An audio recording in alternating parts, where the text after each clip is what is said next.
Welcome back, traders. So ICT finally uploaded another lecture video after nearly 1 month. This one's titled Algorithmic Timing and Journaling, and while it was uploading, he posted on X, "I can't believe I am teaching this today. Fasten your seatbelts." So I'm eager to jump right in and give you my key takeaways. It is a long one, so I'll be skipping through any fillers. If you'd like to help me out, please give this video a like and subscribing if you haven't done so already. As always, I will have the original video linked in the description. All right, folks, welcome back. All right, so this is a weekly summary as of week ending March 21st, 2025. All right, so this is a weekly chart, and I'm showing the continuous chart on TradingView, and I'm going to contrast that with the actual contract month for delivery June 2025. And this is the actual futures contract for June delivery 2025. So because I don't know what the opening price is on Sunday, I'm going to give you what I believe is likely to occur. This is what I'm personally looking for. And I'm also going to give you the things that would be contrary because I don't know what Sunday's opening price is going to be. So if you look at this little area right up in here, this is a volume imbalance, okay? And what makes it a volume imbalance is the fact that there are two candles that are touching one another only by the wicks. The bodies are not touching at all. So that little segment, that's where my eye jumps to. And I believe since we have basically staved off any kind of lower prices on Thursday and Friday looked like it was going to break a little bit more aggressive, but it only went down to the balanced price range, which we'll talk about again in a couple slides from now. Once it took out that low, which is what we were aiming for, then it pulled back and we traded near the upper portion of the weekly range. That should we take out Thursday's high, we're going to take out this high, and then if we do that and don't reject there, it's going to gravitate up towards here. Now, if you saw my market outlook, you'll know that currently it's a little unclear to me, but I do favor the upside. I'm not saying we're going to go to all-time highs, but at least to go back to rebalance and efficiency. And I'm glad to see that ICT is thinking along the same lines as me. Now, this daily volume imbalance was not on the NASDAQ micros that I showed in my outlook. Because of that, I went to a weekly chart and picked out a weekly fair value gap. However, if you look at the minis, this does show up on the daily chart. So even if you're trading micros, you'll still want to refer to the minis because there could be discrepancies. For example, if there's like a SMT on the lows, you could use that similar to SMT between ES and NASDAQ. Or like here, it could show you some gaps that will otherwise be missed. Remember, smart money and big money are not trading micros. I'm looking for still lower prices. I don't think that we have made a low here, at least from the technicals that I see here. Nothing in here suggests that we're going to trade, back up to the highs up here. That's simply not in the cards for me.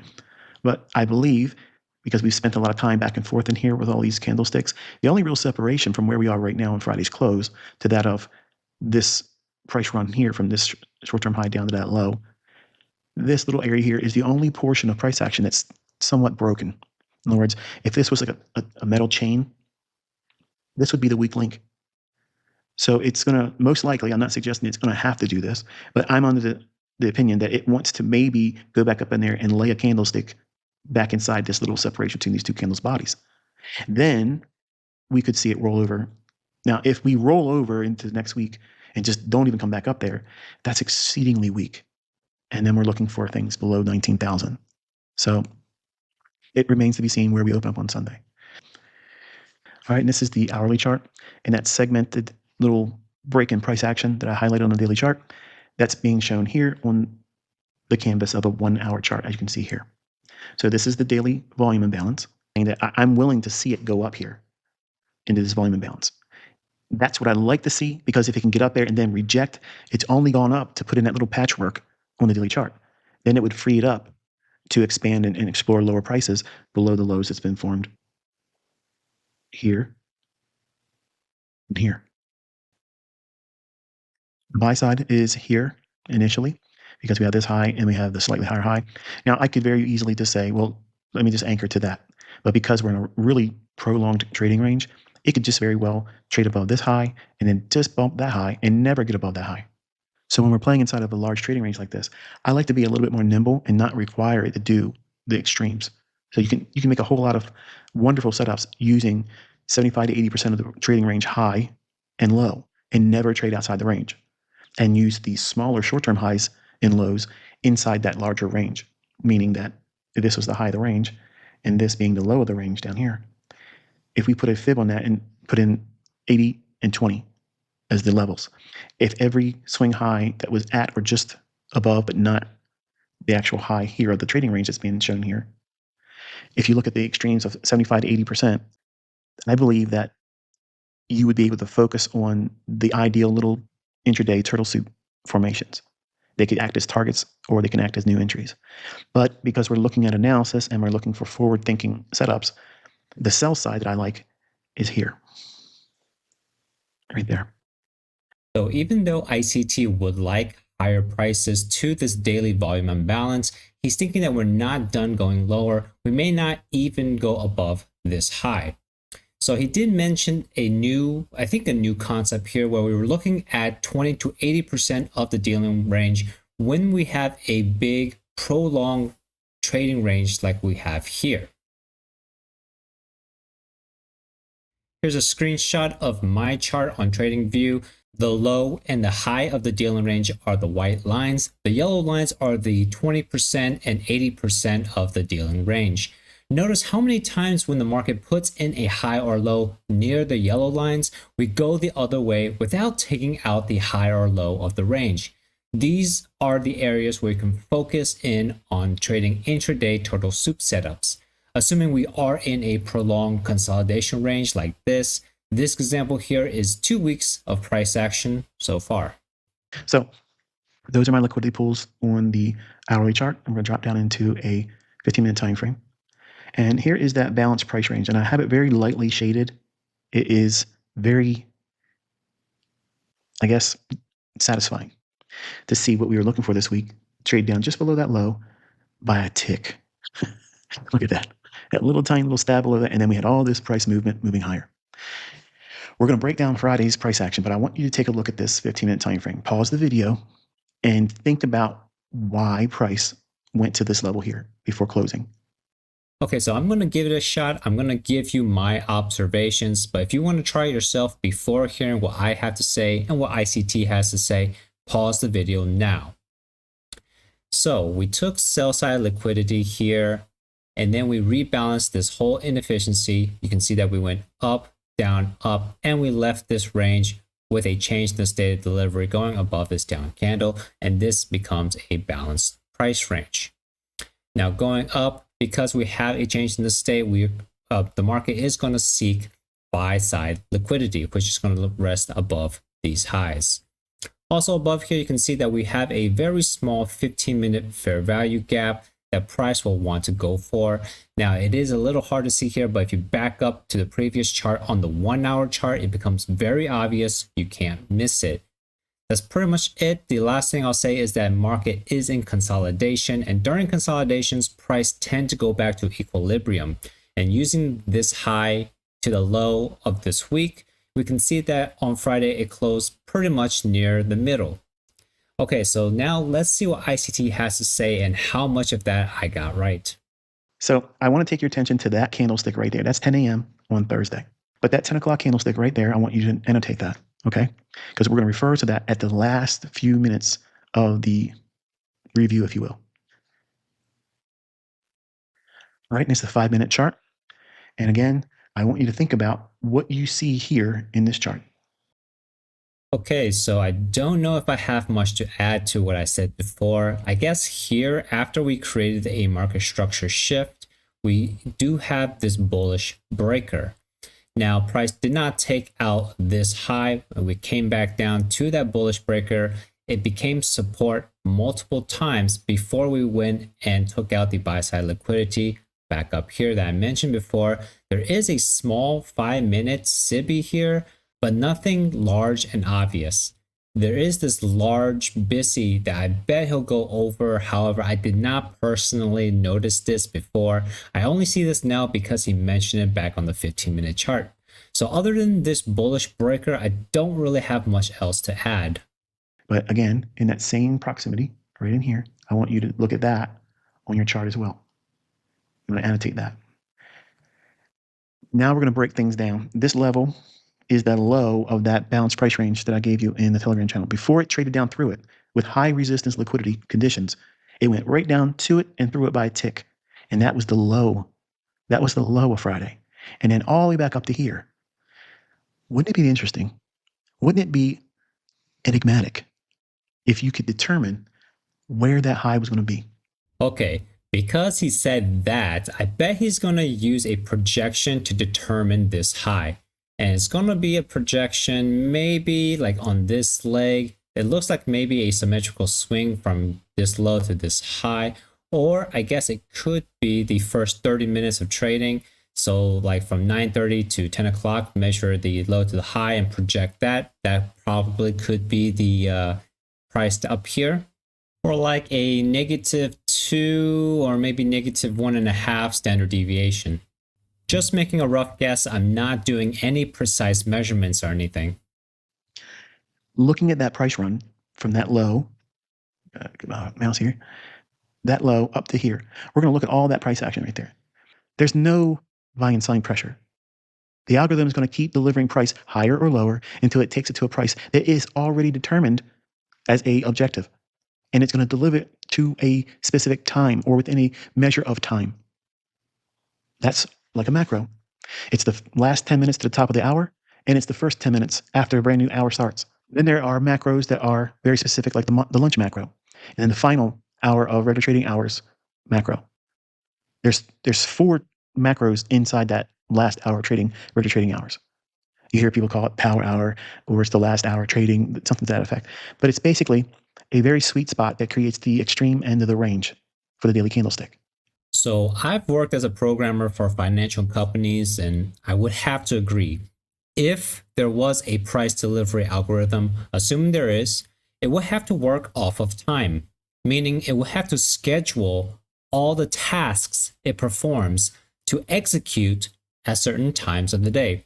Regardless of what it does with price, whatever it does, it needs to schedule the process to run between a certain window of time. This happens practically for every company. Think about it. At certain times of the day, mostly overnight, company systems are running processes in a specific order to update their databases. Take your PTO time, for example. Is the system constantly tracking how many minutes you're working and calculating how much PTO time you should accrue? No, it probably doesn't even do it on a daily basis. The PTO accrual process only runs when the payroll process runs. And if you're biweekly, then every 2 weeks, those processes are scheduled to execute at a specific time. Think about Friday on payroll week. By a specific time, you can't make any changes to your hours for the next payroll cycle, right? So if a price delivery algorithm exists, it has to run off of time. Finally, we made our way to the 1-minute chart. All right, so we're looking at the New York Kill Zone. New York Kill Zone is the same for Forex, okay? It's basically the 7 a.m. Eastern Time to 9 a.m. Now, you can extend that 1 hour before and 1 hour after and just completely answer all the problems of daylight savings time. That's essentially, in futures trading, it's pre-market trading. So you're trading ahead of the opening bell at 9:30 Eastern Time. So if we look at the NASDAQ on Friday, let's break that down in here. So we have 7 o'clock, starts this period here, all the way through till 9 a.m. Eastern Time. We have relative equal highs in here. The market rallies up, takes that buy-side liquidity, and then we break below that short-term low, which is what? A shift in market structure is bearish. Then the market trades higher. This is model 2022 in and of itself. For the folks that guys, oh, I ain't seen it working in months. You don't know what you're looking at, but it's working every day. The market breaks down, and this is an institutional order flow entry drill. And that simply means that this candlestick didn't get completely filled in or closed in and repriced back to the previous candle's low. This candlestick's buy side imbalance, sell side inefficiency. Then this SIBI, sell side imbalance, buy side inefficiency, creates a balanced price range there. That's why you would expect to see an institutional order flow entry drill. The easiest way to anticipate the institutional order flow entry drill is if there's a balanced price range in the fair value gap that it's trading up into. 9 times out of 10, if you're bearish, it's not going to completely close that in. And that means that you can do a very shallow run above that high as your entry and not try to use the consequent encouragement or the entire range closing in on the fair value gap. Toss that in there, no extra charge. And then we break down with displacement again. And all of these candles here, the lowest opening price, that's the change in the state of delivery, trades up into the bearish order block, and then it breaks down there. Once we get below this low here, we do so on a expansion. It's heavy displacement, meaning we have a candlestick that creates what? A fair value gap. It is likely to trade down here. So that means we were looking for this. So the draw on liquidity is what? Is it bullish? No, it's not. We're up here. So this displacement here, once it gets below this low here and does that, we want to see it stay open. And if it stays open, it's going to act as what? A breakaway gap. Then the market breaks faster, and then we have a big sell sign imbalance, buy sign inefficiency, right where it should form. What do I mean by that? Well, if you take this gap here, it's roughly, by eyeballing it only, it's about halfway from the high to where it's formed to where that line is here, that red line at 19,604.25. So once the market reaches down here, we can very easily see that that was a measuring gap. But I'm sure you probably want to see some more details to prove that was a measuring gap, right? As the market breaks down, since you know this level down here is that low of the balanced price range of the big trading range of March 18th and 19th price action, if you drop a fib from this high, and we'll do it here. You anchor your fib to the high and you pull it down, okay? So since this is a static chart and it's not me doing it live over a chart, imagine my cursor's just like that. I'm holding it right there. I want you to take your attention to that red level right there. That's the 50% level in the Fibonacci. As I pull the fib down, I'm trying to eyeball this 50% level and line it up with the middle of the measuring gap.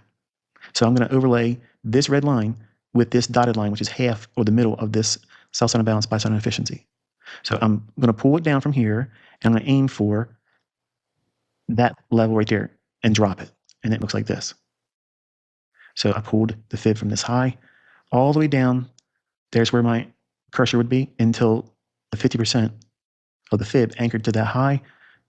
It stops me here because the 50% level laying over top of the consequent encroachment of this gap, that gives me the perfect measurement for measuring gaps. Okay, or it's basically like the equilibrium or grading a price swing. We can anticipate where measuring gaps are going to form if we know where the draw on liquidity is. Isn't that fascinating? Isn't that fun? How about where does the breakaway gap form? Around 20 to 30% of the implied dealing range.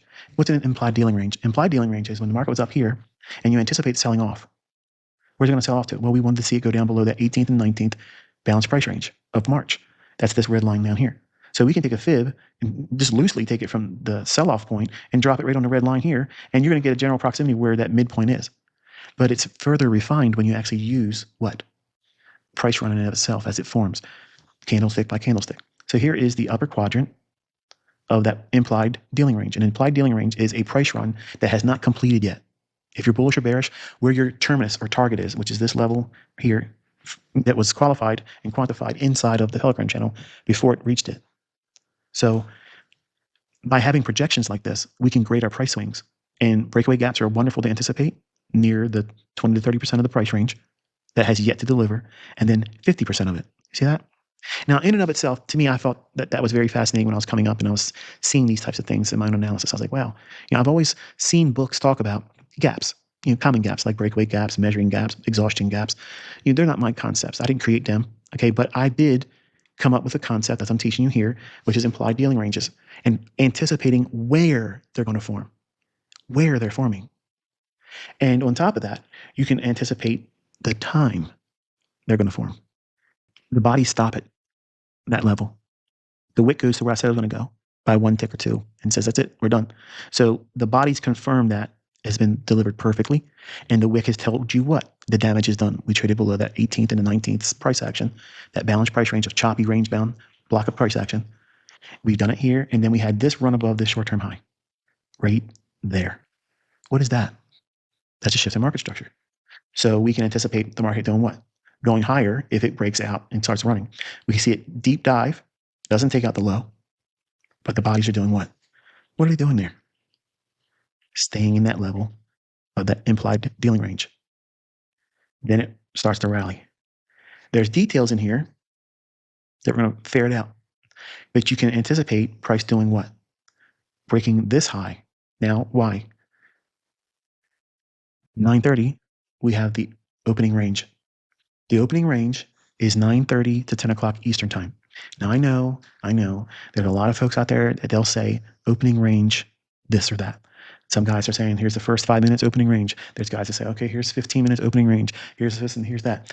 I'm telling you, it's 30 minutes. I promise you, you're going to see why it's 30 minutes today. Okay.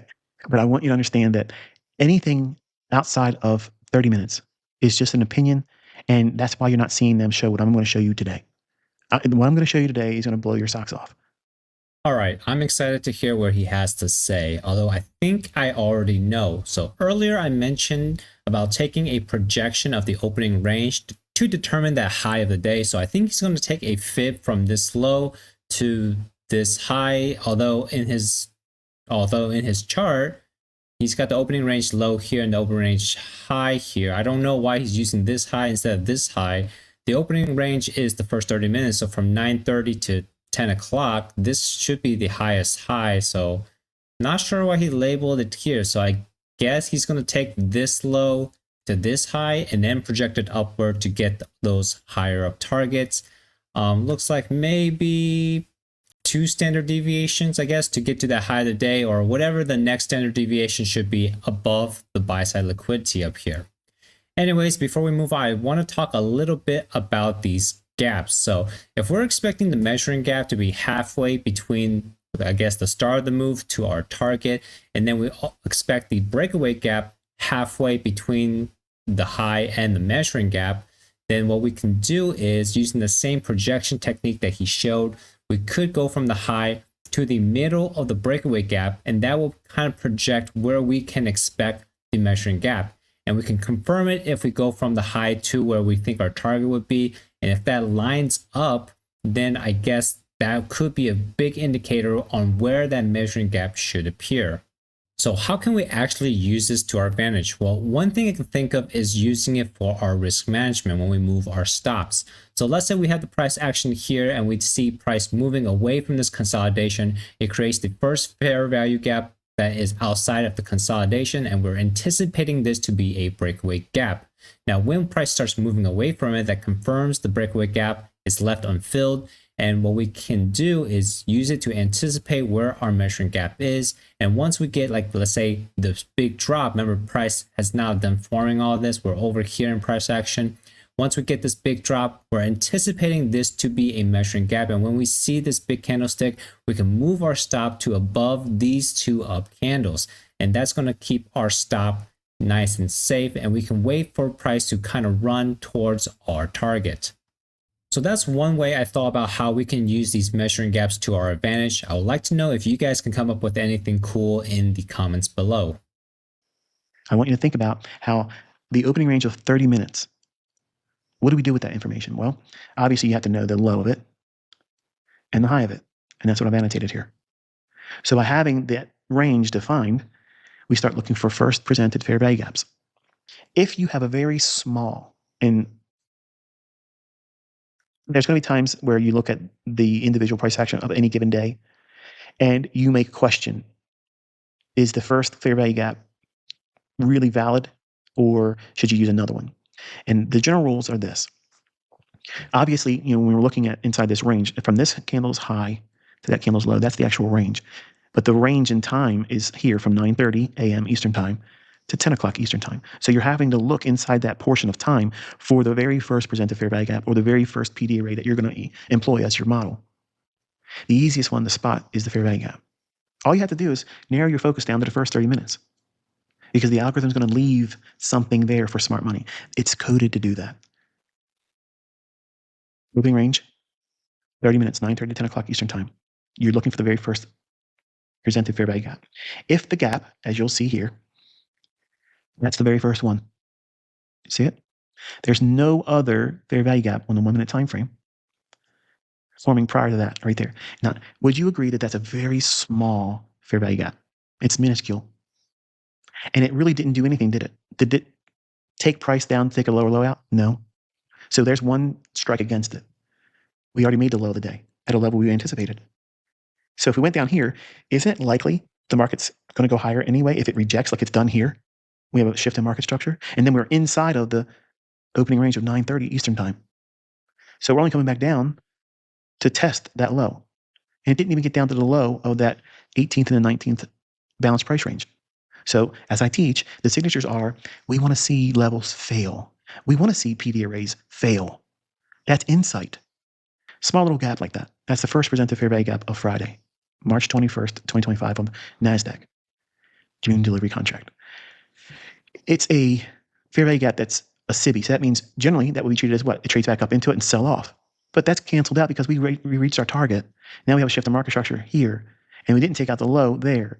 So we're inside of the 9:30 to 10 o'clock opening range. So if we take out that high, we really have what? We have a move outside the opening range higher when it should be bullish because we've hit our target for the week, and we rejected it here. So wouldn't it be favorable to see a larger fair value gap than this one that's in an opposing direction? If this is a SIBI fair value gap, in other words, it's a down close candle, this is what you'd see the opposite of, which is a BISI, buy side imbalance, sell side inefficiency. And notice the difference in contrast of its displacement. Significantly larger, isn't it? This would be your very first presented fair value gap within the context and narrative of what you have in price action here. Then the market trades above the opening range high. There's your breakout. We don't trade breakouts, but that's a break above it. We don't need it to close above it. The market trades down into that again, right there. What time is that occurring? At 10 o'clock. That's your silver bullet. It forms every day, folks. There's never been a day where a silver bullet never formed, but we ain't done yet. The market rallies again and trades into that old measuring gap now because we went above it here, and we've got the narrative behind us that it's likely to trade higher now. This inefficiency that was a sell side imbalance, buy side inefficiency or measuring gap, now we can treat it as an inversion fair value gap. Look at that. Look where it's forming. Bodies real close to inside that inversion fair value gap, but it hits the opening range high and then creates another fair value gap there, trades outside of that inversion fair value gap, comes right back down again. Here you go. This is another silver bullet inside the hour of 10 o'clock. Displaces to the upside, runs the buy side here, and trades right up into the inversion fair value gap. And we don't even need that buy side taken there for that. Those are two trades right there that are beautiful. Right away, you can see that there are times when we can use the actual opening range that the algorithms are going to refer to. It's 30 minutes, folks. It's not 15 minutes. It's not 5 minutes. It's not anything above or below 30 minutes. It's always 30 minutes. Period. Moving forward in time, here's that inversion fair value gap that was projected over here and that buy that was running off of that. Then the market retraces and trades down. And what is it doing? It's trading back inside of the opening range. I'm not saying opening range gap. It's the opening range. It's the first 30 minutes, 9:30 to 10 o'clock Eastern time. Now, I have added the Fibonacci to the opening range, low to high. That's what I did here. And I added the upper quadrant and the lower quadrant. Now, if I'm bullish on a market and it trades down inside the opening range, I'm going to be watching that upper quadrant. Oh my. Oh my. You feel that tugging in the corner of your mouth? Go ahead. Go ahead. Let it happen. Smile. It's fun, isn't it? That trading down into that upper quadrant of the opening range, the first 30 minutes of trading, 9:30 to 10 o'clock, that's algorithmic. It's also occurring at a very specific time. This is where the lunch macro begins. 11:30, right here. That starts that whole overlapping of what already has happened. What's happened already? The market traded lower from here. There's buy side resting above that. So at 11:30, whatever you've been doing, anticipate some measure of retracement and growing the other direction. Not all the time, but the majority of the time you're going to see that. Now in this case, because we had the target reach for the week, it's probably going to go higher.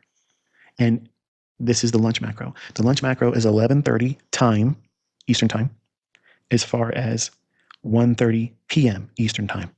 So it's a 2-hour window of time that's collectively referred to by me as the New York lunch. Whoa, hold on a minute. Okay, so there's a couple new things here. First, the idea of the first fair value gap being put to the side in favor of a larger fair value gap.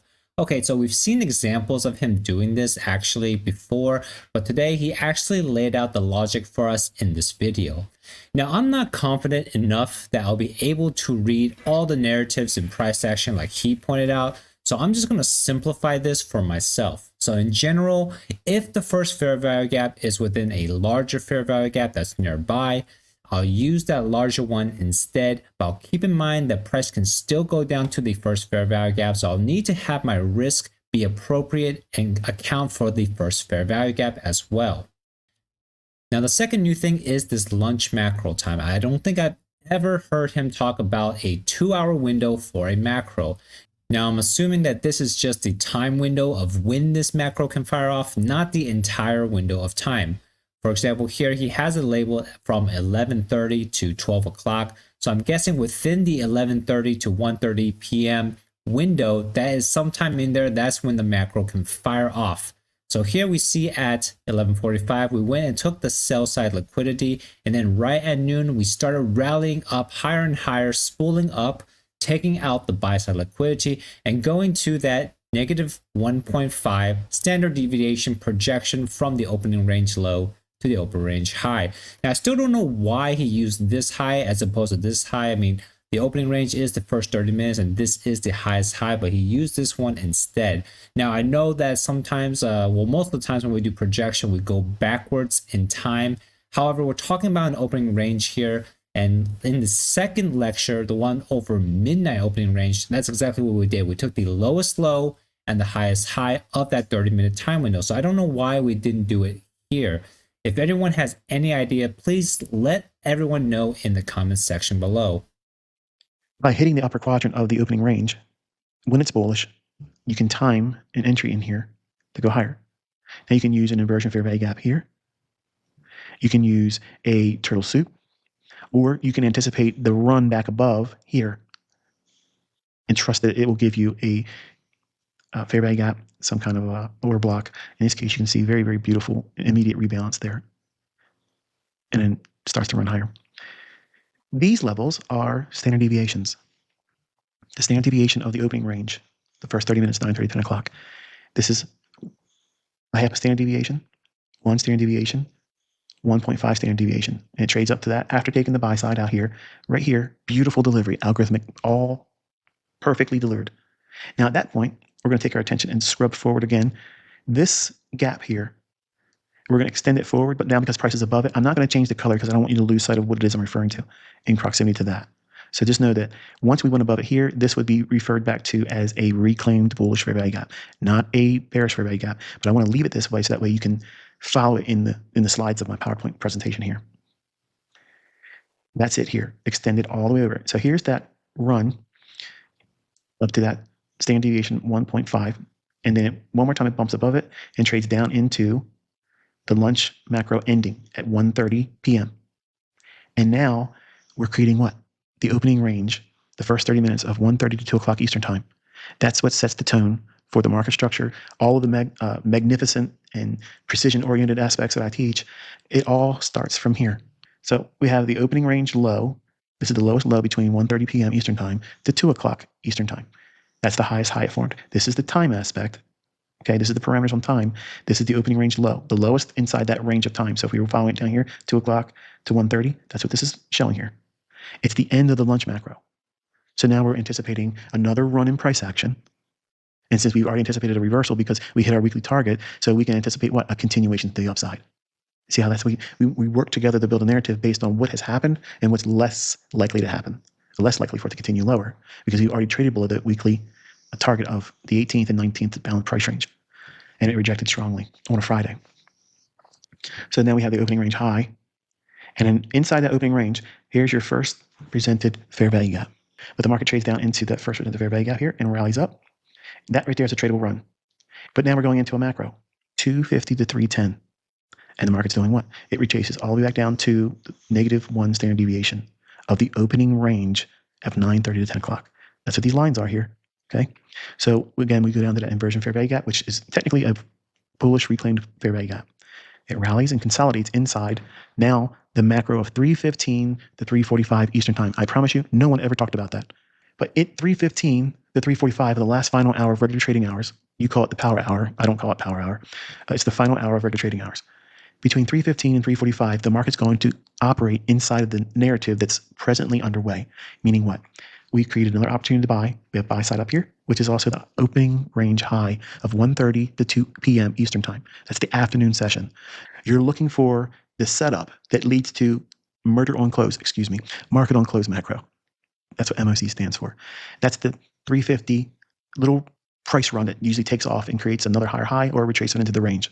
Here, we know that we have 2.5 standard deviation. That would take us above this high. This one's very close, but if you look at this price run here, it duplicates itself there. So we're seeing another measured move, but it begins at the time and on the price inside of the opening range in the afternoon session. That's this one here. Look what it's doing here. Body stopping at the consequent encroachment. The wicks go down just below, but doesn't completely close it in during the 315 to 345 macro. Bodies are staying in the upper half. What is it telling you? The algorithm is signaling to smart money, just like it's been coded to do. Stay out of that area. That gives them confidence that that's the setup to buy and run it into the close. And look for rocket fuel at 350. And here you go. That candlestick's 350. And wouldn't you know it, look what happens. Right up to negative 2.5 standard deviation. So there's obviously no algorithm, right? No way. Nope. Not here, folks. Nothing to see. Okay, so I don't really have much to add for the PM session, but the rest of the video, he gives some tips on journaling. You probably heard it before, so when you journal, have positive self-talk because no one has a 100% strike rate. So when the inevitable loss does come, or you get into a losing streak and you start thinking you're a failure and that you're not cut out for this, you'll have your journal to give you the encouragement on the things you've done right before and help carry you to keep going on this journey. I just realized that journey sounds like journal, so maybe a journal, you need a journal to mark down the milestones to your journey, because without a journal, is there even evidence that you've had a journey? Maybe need some work, but I feel like there's some kind of inspirational quote there and somewhere. Anyways, what to journal? Pretty much what you saw ICT do in this video. Use the specific times, the opening range, macro times, lunch macro, study the price action and see what you notice around these times. It's pretty much like back testing, which I've been doing a lot of recently. I've back tested January through March of 2024, and I plan to go through the rest of the entire year of 2024. I have it all in a playlist. I'll show you my data. I even live stream as well. Well, only one time so far, but I will do more. I will plan on live streaming Sunday morning at 9:30 New York time. So I will love it if you could come hang out with us and we could chit chat, talk about trading, talk about some other stuff. But that's going to do it for this video for now. You can help me out by giving this video a like and subscribing. And until I see you guys next time, safe trading.